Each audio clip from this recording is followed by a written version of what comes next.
Hare Krishna Mataji. Hare Krishna everyone. So before I begin, I just want to check if my audio and video is visible. So if you can kindly let me know, that would be great. You can also use the chat section, and there you can mention, and you can also unmute yourself and speak so that we can know that the audio is clear to all of you. So that will be really very nice. So as people are trickling in, we can just check these few things, the both audio and video, so that uh, it will clear. Mataji, am I audible to you? Okay, great. Thank you so much. So we'll just wait for 2 more minutes and then we will begin our session. So meanwhile, people may trickle in. So let's wait until then.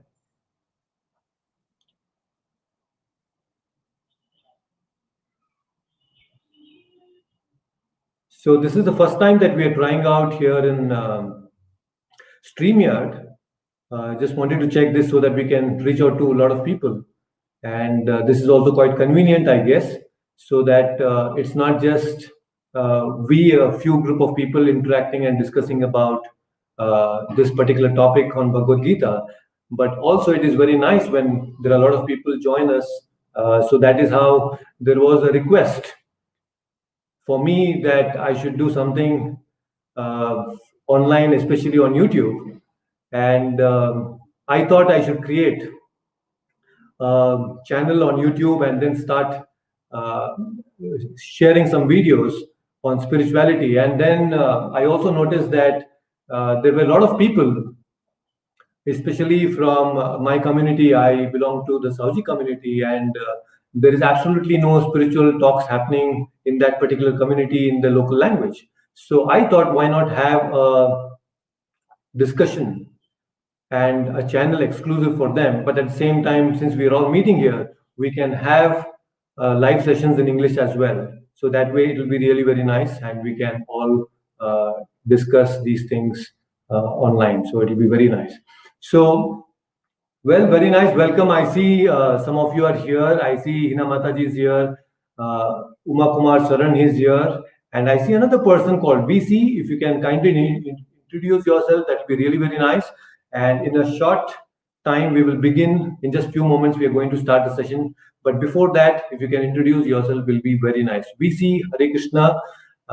Can I get your full name so that I know where are you coming from and also a little bit more, so that will be really very nice. You can also unmute yourself just if you want to directly introduce, that will be really very nice. Okay, so now I got it. So that was a short. Vinod Chandanji, welcome and glad to see you here today. So all right, so let's do one thing. As people are trickling in, let's begin with the pranam mantras. I will display them on the screen. You can all please kindly join your palms and let's chant the pranam mantras as the regular thing that we do.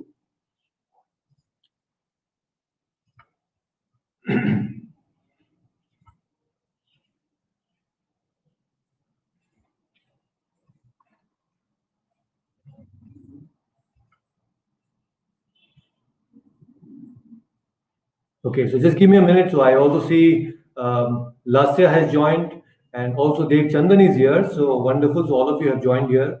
So great. And just in case, if you are unable to join a login on StreamYard, you can also simultaneously log in and watch this live on YouTube as well. Okay, so just an option for all of you. So in case if you're not able to see or enter the StreamYard studio, then you can watch it live on YouTube as well.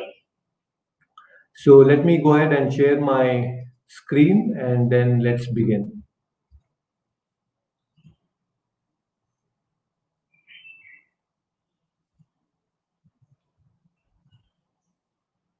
All right. So please Join your palms and let's chant the pranam mantras one by one.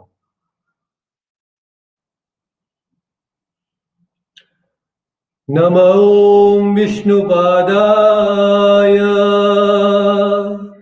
Krishna Preshtaya Bhutale Srimate Bhakti Vedanta Swamin Niti Namine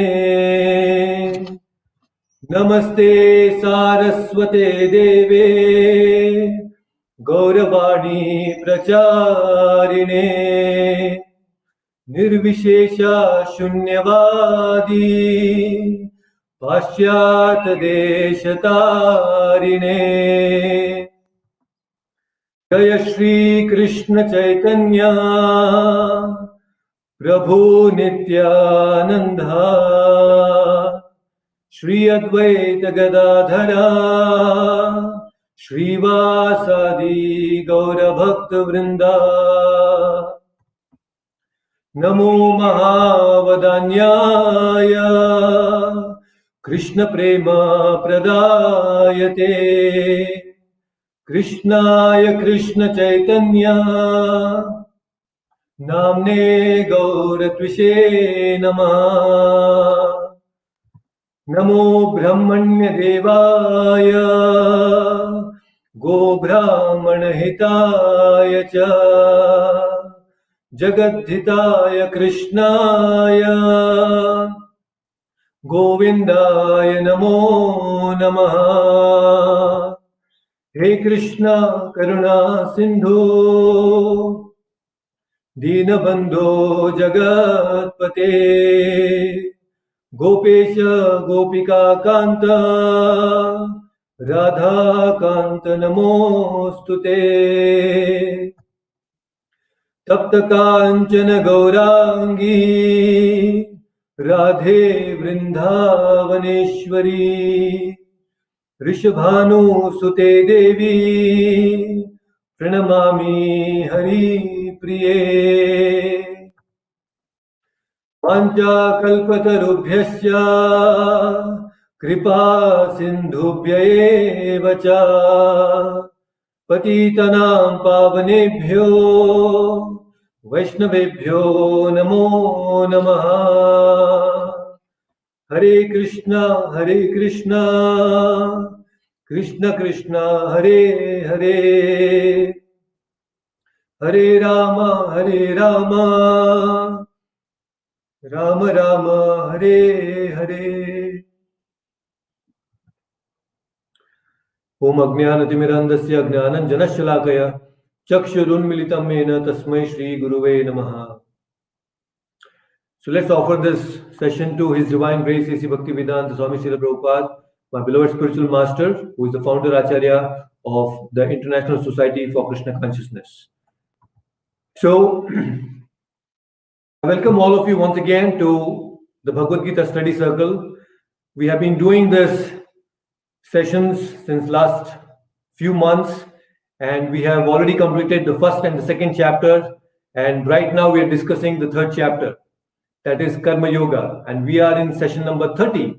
So there are so many beautiful things that we have discussed in the previous chapters, and those of you who are new and have missed the previous sessions, you can please find the link in the description below, and you can definitely go back and listen to all the previous sessions as well.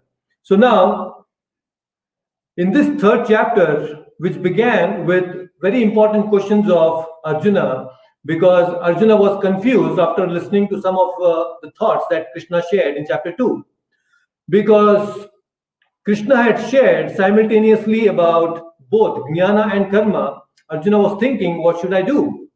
So that's when Krishna wanted to give him some more clarification on what is important, whether karma is important or jnana is important. That was the question of Arjuna. So in the previous session, we understood that how Krishna explained that doing niyatam karma, that means doing our prescribed duty, is extremely essential. And when we do activities which are beyond our prescribed duties, we suffer a lot of problems. And then Krishna also said that yajnatat karma, when you do any activity, when you do any karma, it should be for the pleasure of Krishna. Only when we do it in that way, we will become free from the bondage. And if we don't do for the pleasure of Krishna or Vishnu, that's when we become more and more entangled. And then Krishna also explained very beautifully that how yajna is supposed to be kamaduk, that when we perform yajna, it satisfies all our desires, and we need to perform yajna so that we satisfy both material and spiritual desires. So let's continue with this thought of understanding that Krishna is sharing, and let's begin this very beautiful shloka today, and that is the 11th verse. That's the first session, first shloka for this session today, and very, very important and very interesting shloka that Krishna is going to reveal. And let's see what Krishna is sharing here in this particular shloka. So I request Hina Mataji to please unmute herself, and you can please repeat the shloka. That will be really very nice. So just give me a minute. I will ask Mataji also to be here.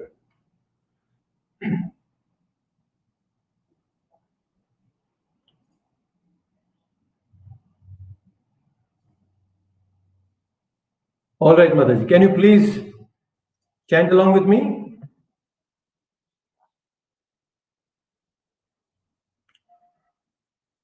Yes. Am I audible to you, Mataji?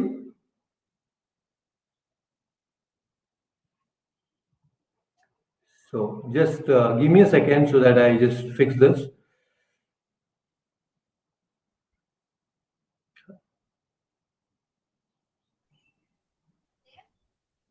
Okay, great. I think now Hina Mataji must be audible to each one of you. Mataji, Yes, am I? yes. Okay, great, wonderful. Thank you. Devan bhavayatanena.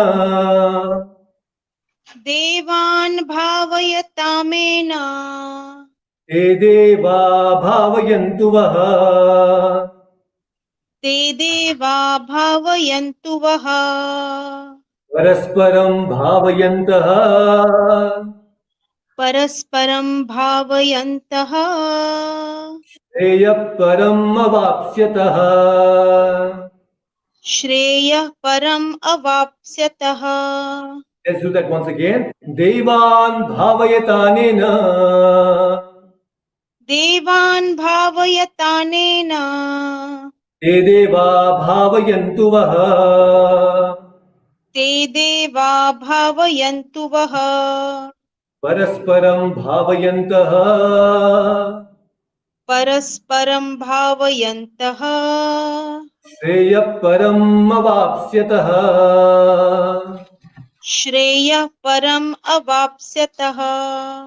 Wonderful. Please repeat the translation. The demigods, The demigods, being pleased by sacrifices, being pleased by sacrifices, will also please you. will also please you. And thus, by cooperation between men and demigods, prosperity will reign for all. Prosperity will reign for all. Thank you. Wonderful. Thank you, Prabhu. So this is a very interesting shloka. So here Krishna is explaining that how that when we perform yajna, it creates a harmony between the men and the devatas. So when we perform yajnas, there is a very nice cooperation that goes on between the human beings and the devatas. So that's why yajna has to be performed. So why do we have to please these devatas? Because these devatas are appointed agents of the Lord. They are all representing the Supreme Lord Vishnu, and they are managing the universal affairs. So there are so many activities that are going on within this universe, and each of the devatas are actually have taken certain responsibilities to ensure that they serve the Lord in that capacity. So now all these devatas, they also form are the part of the universal form, the Virat Rupa, the universal Vishwa Rupa of the Supreme Lord. They're all different parts of the Virat Rupa of Krishna.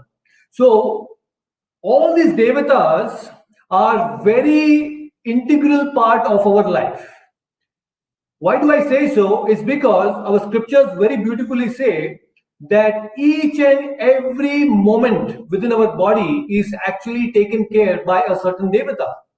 For example, if I have to move my hands, my limbs, go from one place to another place, there is a devata involved.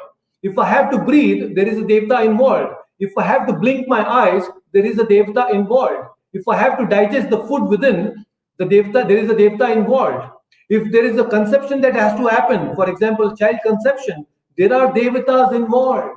So you see, all these different devatas are actually facilitating the desires of the soul. They're facilitating the activities of a particular soul based on the previous karma and the present desires of the soul. So constantly, it's a very dynamic process. So as we are desiring, as we are discussing so many things, there are devatas who are constantly helping us to actually ensure that all the facilities, all these bodily movements are happening so that we fulfill our desires. So devatas are actually representing the Lord and helping us to perform all our activities.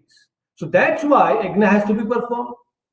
Why yajna has to be performed? Because just like when we are taking the facilities from the government, we have the electrical department, we have the water department, we have so many other departments, we pay taxes.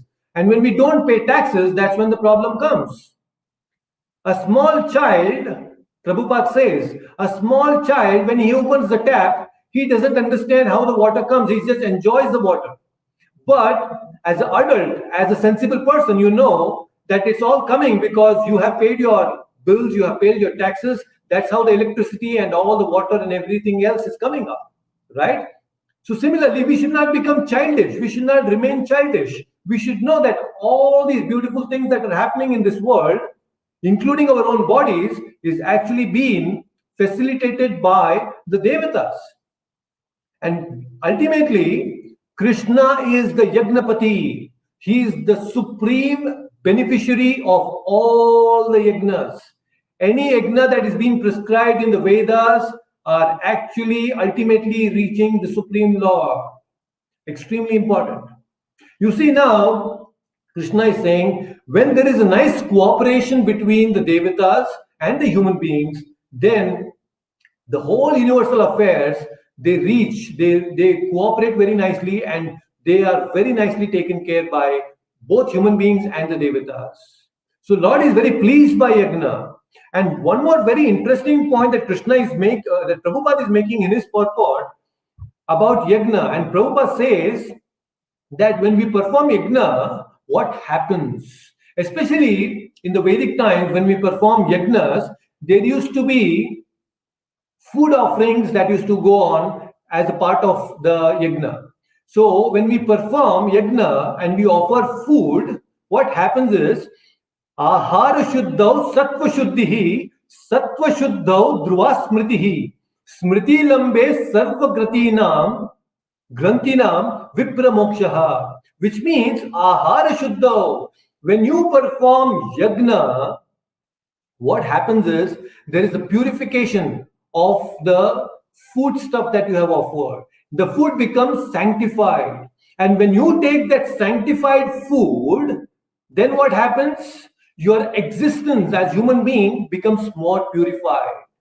And when you become purified of your existence, then dhruva smritihi, the finer tissues of your memory, of your brain, will get triggered. And then when you have a very fine memory, you will start remembering, oh yes, I'm not this body, I'm a spirit soul. So right now we have forgotten our true identity. So when you start taking yagna shishta, that you start taking the sanctified food, your memory will become finer and finer, and then you will start remembering your true identity. And when you know your true identity, then smriti lambe sarva grantinam vipra mokshaha. That becomes the cause for our Krishna consciousness, and that becomes the cause for our liberation. So beautiful, you see. So Krishna consciousness is not impractical. Krishna consciousness is very, very practical. So Prabhupada is saying here that how by performing yajna, the food becomes sanctified. Extremely important. That's why food is given so much importance in our culture. There is a concept of prasadam. In fact, this is very clearly seen in our own movement. We have a very first hand experience of how prasadam acts. For example, when Prabhupada went to the West, and in the initial days, Prabhupada spoke very little philosophy. If there was a 1 hour program, Prabhupada used to speak just for 15-20 minutes philosophy. That's on Bhagavad Gita and Srimad Bhagavatam. But rest of the time, he used to do the kirtans. And after the kirtans, he used to have this elaborate feast. And each one of them used to get very nice feast, nice prasadam. Now, this prasadam was personally cooked by Prabhupada. Now, Prabhupada's consciousness was infused with love for Krishna. And with that kind of an absorption, when Prabhupada cooked food, that prasadam, and people took that prasadam, they were also infected in a positive sense. They were infected with that love of God. And that's how prasadam changed. There were a lot of people who got attracted to the Krishna conscious movement. It's because of prasadam, because of delicious prasadam, and especially those devotees, the initial group of devotees who directly had the opportunity to take the prasadam cooked by Prabhupada, and he used to cook for, say, 30-40 people every weekend and sometimes more. So that used to be an amazing thing. So prasadam is a very important and integral part of our life. So when you start taking, when your ahara is shuddha, it ultimately results in the finer tissues. You can actually purify your senses more and more and more. So wonderful, isn't it? So that's why I think it's extremely important that we take prasadam every single day, and every meal that we take, it should be prasadam. Right? So very interesting thing that Krishna has shared here. Here basically is talking about the cooperation between the demigods and the human beings as the part of the yajna system. So let's chant another very interesting shloka, the shloka number 12. So I want to invite right now Dev. Can you unmute yourself, and I'll invite Dev to the stream, and let's chant this shloka together. That will be really very nice. Yes, So, all right. It's a very interesting shloka, so kindly all of you please chant along with me. Ishtan bhogan go deva Ishtan bhogan hi vo deva dasyante yagna bhavitah dasyante yagna bhavitah tairdattan apradayebhyo Erdattan apradayabhyo yo bhungte stena yevasah. yo bhungte stena eva saha. Wonderful. Let's do that once again. Ishtan bhogani vo deva Ishtan bhogan hi vo deva dasyante yagna bhavitah dasyante yagna bhavitah tairdattan apradayebhyo Erdattan apradayabhyo yo bhungte stena yevasah. yo bhungte stena eva saha. Wonderful. Please repeat the translation. In charge of the various necessities of life, In charge of the various necessities of life, the demigods, the demigods, being satisfied by the performance of yajna, sacrifice, being satisfied by the performance of yagna, sacrifice, will supply all necessities to you. will supply all necessities to you. But he who enjoys such gifts But he who enjoys such gifts without offering them to the demigods, without offering them to the demigods in return, in return is certainly a thief. is certainly a thief. Wonderful. Thank you. Thank you, Hare Krishna. Hare Krishna. So we have Suraj Pawar also joining us on YouTube. Thank you so much, Suraj, for joining us here today. Glad to have you. Wonderful. Thank you. So this is another very interesting shloka, and the most important shloka, I think, especially in this chapter 3, there are so many beautiful things coming up, and this is one of them. So here Krishna is saying that Ishtan Bhogan Hivo Deva Dasanti Yagda Bhavitaha. See, all the fundamental needs of life, our existence, are actually provided by God. You see, the air, the water, the fire, the ether, the basic fundamental building blocks of our life are actually provided by the Supreme Lord. He has given us everything that we need. So, when He has provided so many things, we have to do this yagna bhavitaha. And you see, there was this very interesting short story I would like to share with all of you. There was this old man, 70-year-old man. He was diseased and he was put into a hospital, and he was on the ventilators and he was given those oxygen masks to wear, and he was there for 2-3 days. And then finally, when he was discharged, the doctors gave him the bill. And when he went through the bill, it was almost about 7 to 8 lakh rupees. So this person holding the bill in his hand had tears rolling on his cheeks. So the doctor saw this and he said, "Do you think that this is too much for you and you cannot afford this bill?" The old man said, "No, actually I can afford this bill. But you see, I am a 70-year-old man and I have been breathing oxygen for so many years, and the Lord has never sent me a bill till date. And here I am just for 2 days and I get this bill for 7-8 lakhs. I'm so much thankful for the Lord for giving me such a wonderful life with so many beautiful things." The basic fundamental needs of our life are actually given by the Lord. So with all these beautiful things that the Lord is giving us, we should be drowning with gratitude. But are we really drowning with gratitude? Please ask yourself. Isn't it? It's so difficult that, we have no idea that all these beautiful things are given to us, but we never think about them seriously. And we just take things for granted. And that's not good. So there was a king.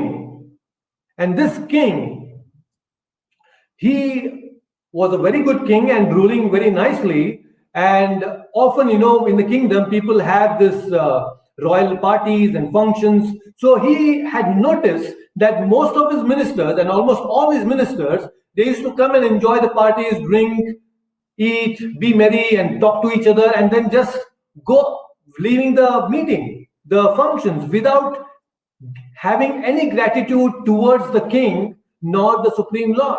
So the king thought that I should do something. I should teach a lesson to all my ministers. So one day, the king invited the whole kingdom for a royal feast. And all these people from the kingdom, the Praja, they came to the venue and they were mesmerized to see varieties of lip-smacking foodstuffs. And they started eating the food until their neck. Not just that, they also started stuffing some food in their pockets. And they were just happily going around and they left the place. So this whole scene was actually seen by some of the ministers from the balcony. And they thought, and what kind of people are these? They were so disgusted that these people are coming and eating without any gratitude towards the king. They are just leaving. So the ministers, they go to the king and say, "My lord, you see these people? They are coming and eating, but they don't have any gratitude. They don't pay any respects to you." And then the king says, "How are we different from them? Don't we also do the same thing? We are getting name, fame, prosperity, and everything else from the Supreme Lord, but have we thanked the Supreme Lord any time? No, we have not. Most of the time, we are not thanking Lord for all the things that He's been given to us. We are not grateful for all the things that the Lord is giving us. So that is why it is called as Kritagya, means gratitude. But the opposite of Kritagya is Kritagna. What is Kritagna? Kritam hanti iti Kritagnaha. Krita means upkar, favors. Gna means to forget. So when we forget the favors, the upkar done to us by people, that is called Kritagnaha. There is a very beautiful incident that comes in Ramayana, which I want to share with all of you. Very recently in one of the videos also I shared this.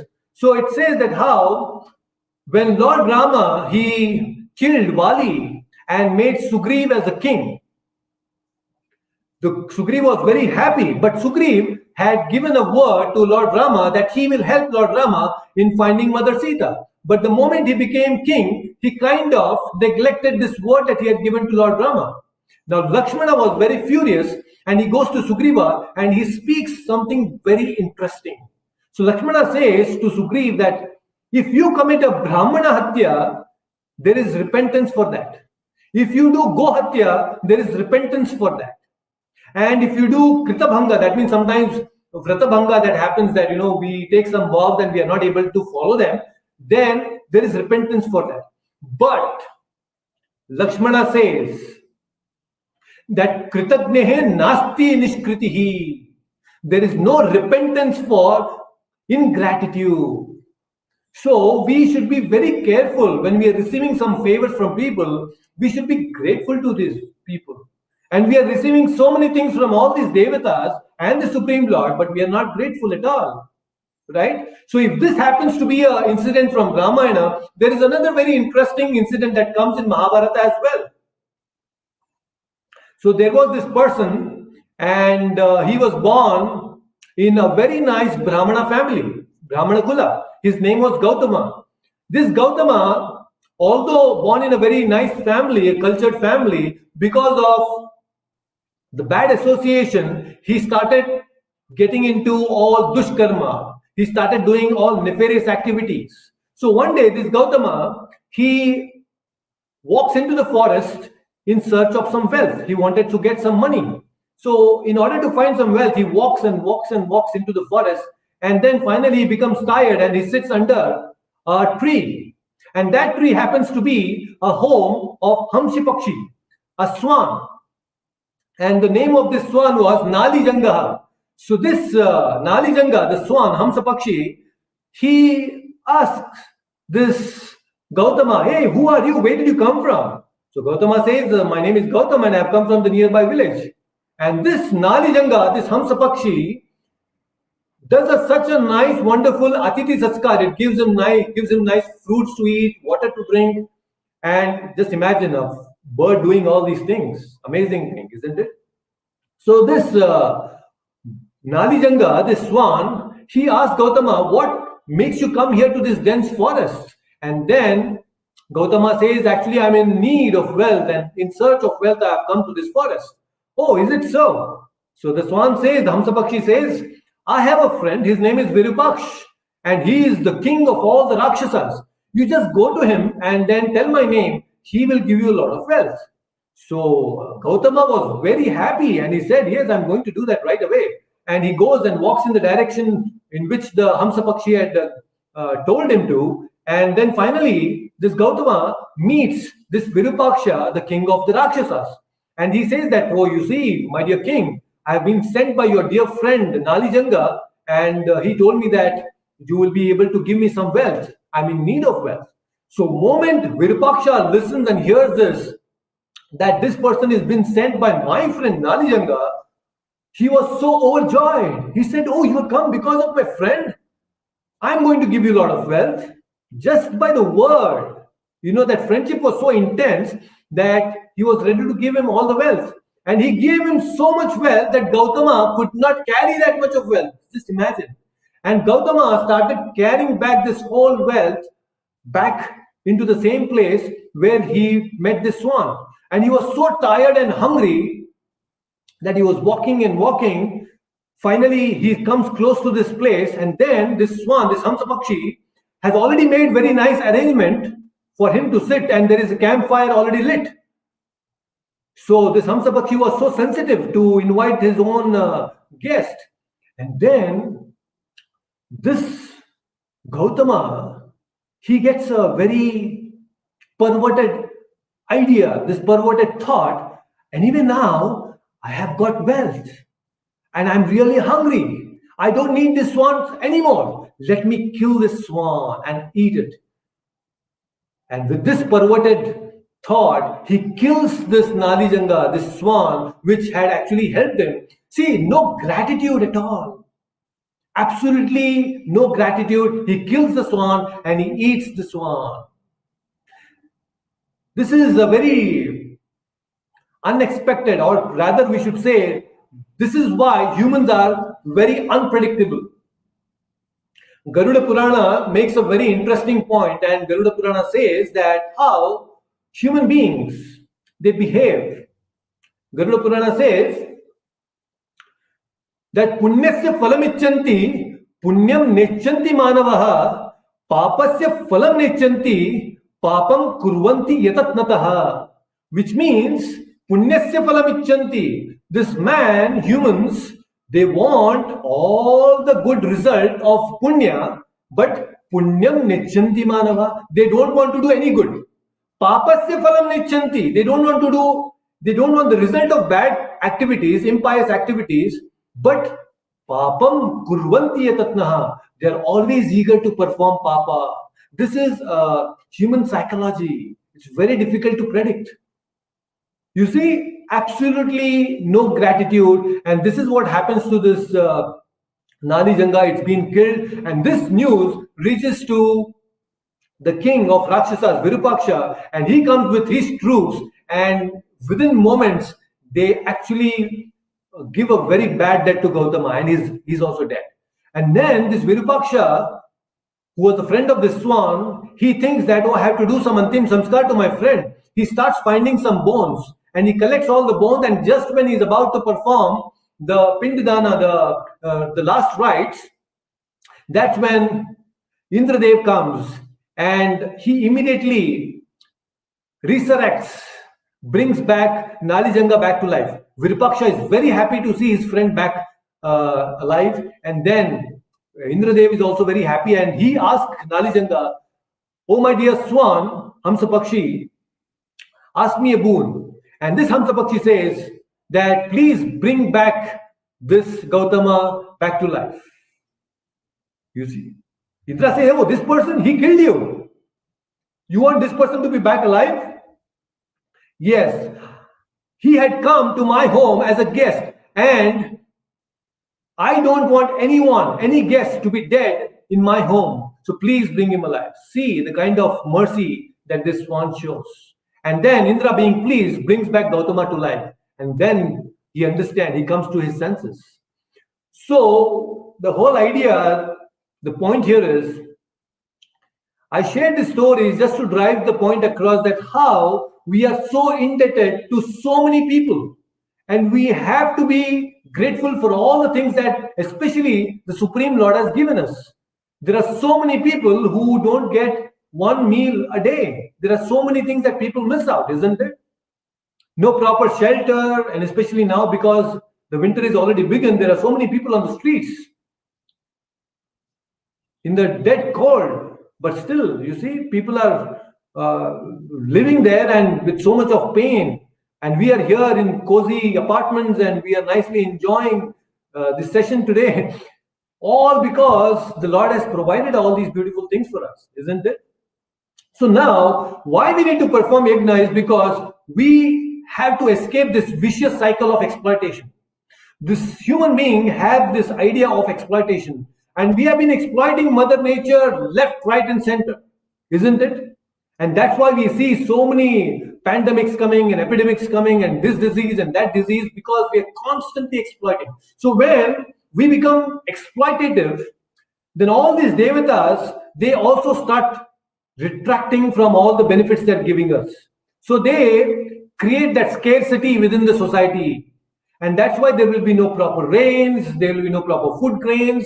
And actually Srimad Bhagavatam explains that how in Kali Yuga, as Kali Yuga progresses, there will be people who will have no food. No food grains will be there, no fruits will be there, no vegetables will be there. There will be rain for 100 years continuously, and there will be no rains 100 years continuously. So you will see all extreme conditions as Kali Yuga progresses. So that's why we need to perform yajna. We are an interdependent society.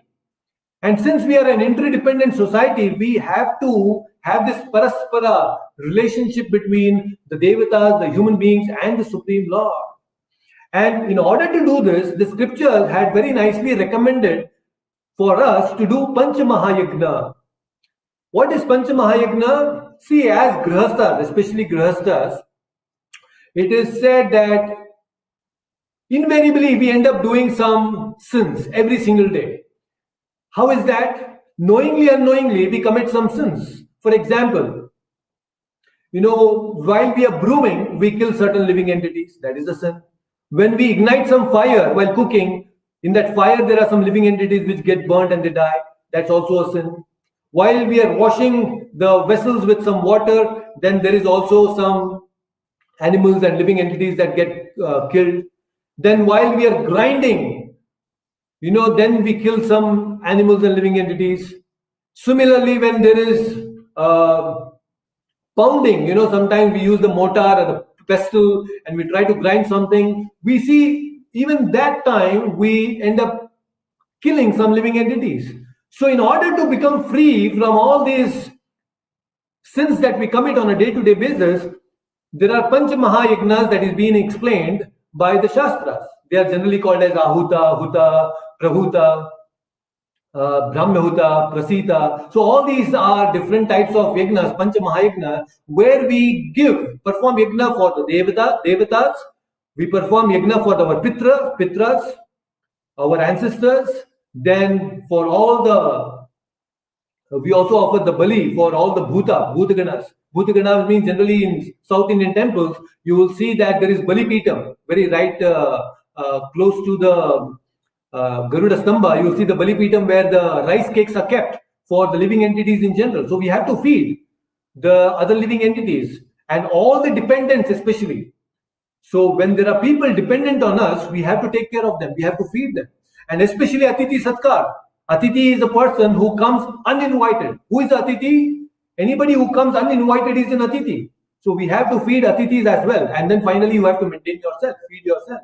So this Pancha Mahayagna was recommended by the Shastras for the Grihasthas especially, and we have to feed all these 5 categories of people. But now there are some Buddhijivis, the so-called intellectuals, they say, oh, why do we need to perform these yagnas and waste a lot of money? There is so much of ghee involved, the wood is burnt, and so many other things are put in that. So this is all waste of money and waste of time. So they don't understand the science behind the yagna. And because they don't understand the science behind the yagna, there is a confusion and the chaos in the society.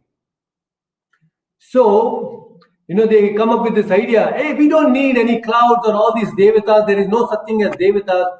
We right now can create artificial rain. So why do we need Indra Devata?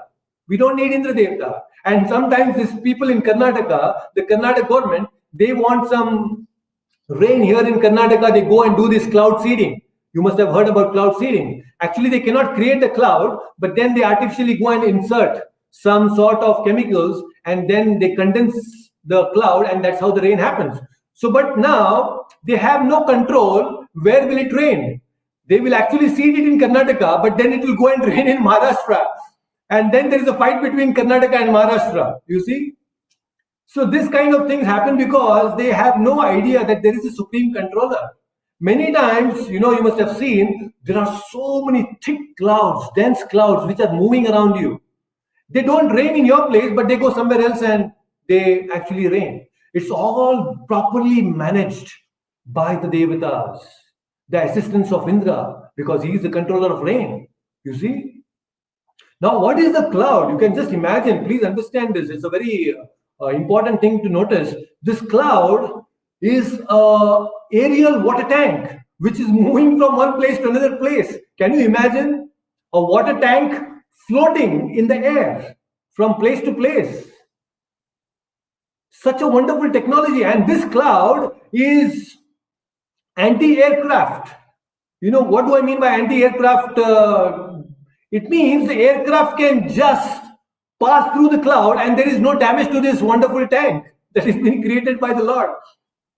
We wish that the Twin Towers had this kind of technology when actually the planes came and hit them, just pass through it. But see, the clouds are designed in such a beautiful way. It's a tank of water, but then the planes can just move around. What a technology it is. Now all this is being maintained by the Devatas. We have to be thankful to them, isn't it? Just see, so beautifully things are getting managed here. So all these things are extremely important. And that's why Krishna is saying here, Tair dattan apradayebhyo yo bhungte stena yeva saha. Stena means thief. A person who takes from everyone but never gives back anything to anyone, so that person is called a thief. So we are taking so many things from Mother Nature and we are exploiting things, but we are never giving anything back to the society, isn't it? So we become a thief. So the question is, are you willing to be a thief? Because we become thief. If we become thief, then we will not be happy. The society will not be happy when it's filled with thieves, because thieves do not have any higher goal, higher purpose in life. So let's not become thieves. Let us perform our yajna. And what's the best yajna for all of us? That is the japa yajna or the Sankirtan Yajna. Krishna is going to say that in the future chapters, that how he is the Yagnapati. Please, in this Kali Yuga, all of you perform your day-to-day Yajna, that is Japa Yajna. Every single day, please chant the holy names and you'll truly be happy.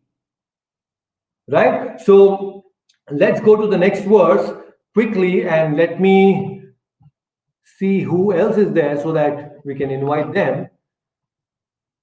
So, all right. So we have a new guest today with us. We have Miss Monica. If you can unmute yourself and try to repeat the shloka with us, that will be great. So, is that possible for you? Okay, great, wonderful. So let's see if she can chant this shloka along with us. That will be really very nice. So, verse number 13. Am I audible to you, Monica? Okay, just give me a minute. Okay. All right. Yeah, I think now she should be visible. Yeah. Monica, can you repeat? Yeah. Wonderful. Thank you. So let's repeat this shloka. That will be really, really nice. It will be displayed on the screen. Yagnasnishtashinas santo Yagnasnishta nasantanto Muchyante sarvakilbishahi muchante sarva kilbehi Bhunjate te tvagam papa bhunjate te tvayam papa He pachanti atmakarana. ye pachanti atmakarana. Wonderful. Please repeat the translation. The devotees of the Lord The devotees of the Lord are released from all kinds of sins are released from all kind of sins because they eat food because they eat food which is offered first for sacrifice. which is offered first for sacrifice. Others Others who prepare food for personal sense enjoyment who prepare food for personal sense enjoyment verily eat only sin. verily eat only sin. Thank you, ma'am. Thank you so much. Thank you. So this is a very interesting shloka, and here you see it's very evident now that this Krishna consciousness or bhakti is quite practical. Bhagavad Gita is very practical. So people, when they say that, oh, Bhagavad Gita is all only philosophy, how can I apply that into my life? This is exactly how you can apply that in your life. So here Krishna is saying that Yagna Shishta Shinasanto, Yagna Shishta. So there is a category of people called Santaha. Santaha means devotees who are the worshippers of the Supreme Lord, Vishnu or Krishna. They are called Santaha. And what is the nature of this Santaha? It is very beautifully explained in the Brahma Samhita by Brahma. It is said, Premanjanachurita Bhakti Vilochanena Santas Sadhaiva Hridayeshu Vilokayanti Yam Shama Sundaram Achintya Gunaswarupam Govindamadi Purusham Tamaham Bhajami Govindamadi Purusham Tamaham Bhajami. So who are the Santas? Santas Sadhaiva Hridayeshu Vilokayanti. Those people who constantly see the Supreme Lord within their hridaya, their heart, they are called santaha. And why are they able to see the Supreme Lord within their heart? Because preman janachurita bhakti vilochenena. Just like that you apply kajal in your eyes. So these devotees, these santas, they apply the ointment of prema bhakti onto their eyes. And when they apply that, they are able to see the Shama Sundara constantly in their heart. So now, my dear devotees, they are able to apply that ointment of prema bhakti onto their eyes. It's because they eat yagnasishtaha. Yagnasishtaha means that food which is first offered to Krishna, and then you take that as prasadam, that is called yagnasishtaha. So such devotees who partake only yagnasishtaha, they can see the Lord within their heart. Such a wonderful thing. That's why I've been stressing this point in the previous sessions also, that how important it is to actually offer food every single day before we eat. So it's a natural thing. We have to cook every single day. So when you cook, just 10-15 minutes, you offer it in front of the Lord, you give it to him. Oh my Lord, all this is being given by you. Please take it first. And then you partake that as prasadam. That's an yagna for you. It's a great thing. And by doing so gradually, you will also start applying that ointment of bhakti within your eyes. And you will be able to see Shama Sundara. It is practical. It is not impractical. It will take time. But the process of purification will begin.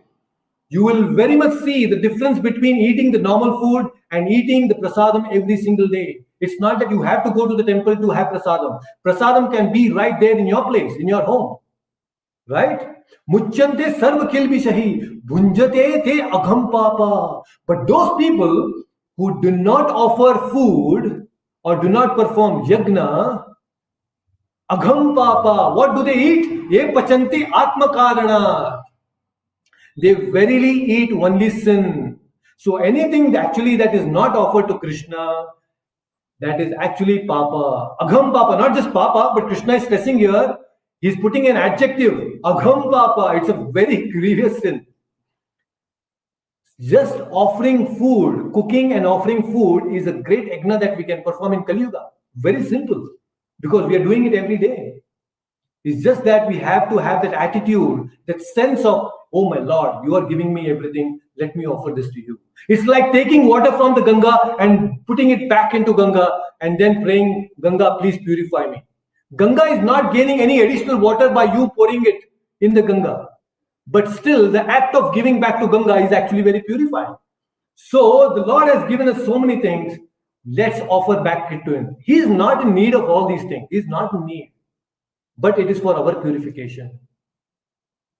So this is a very interesting concept and a very interesting practical method that we can follow on a day-to-day basis and get ourselves purified.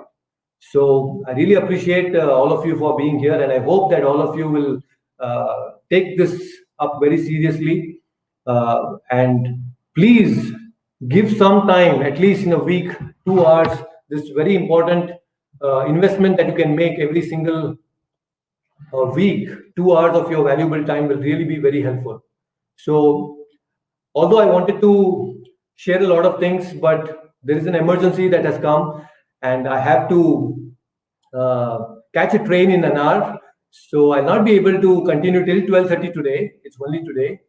So please excuse me for ending the session a little early today. But this is how we are going to have a wonderful discussion on Bhagavad Gita chapter 3 going forward. There are so many beautiful concepts that Krishna is going to explain, and all practical methods where we can see that purification, we can see our consciousness getting clearer. So it's just a matter of time.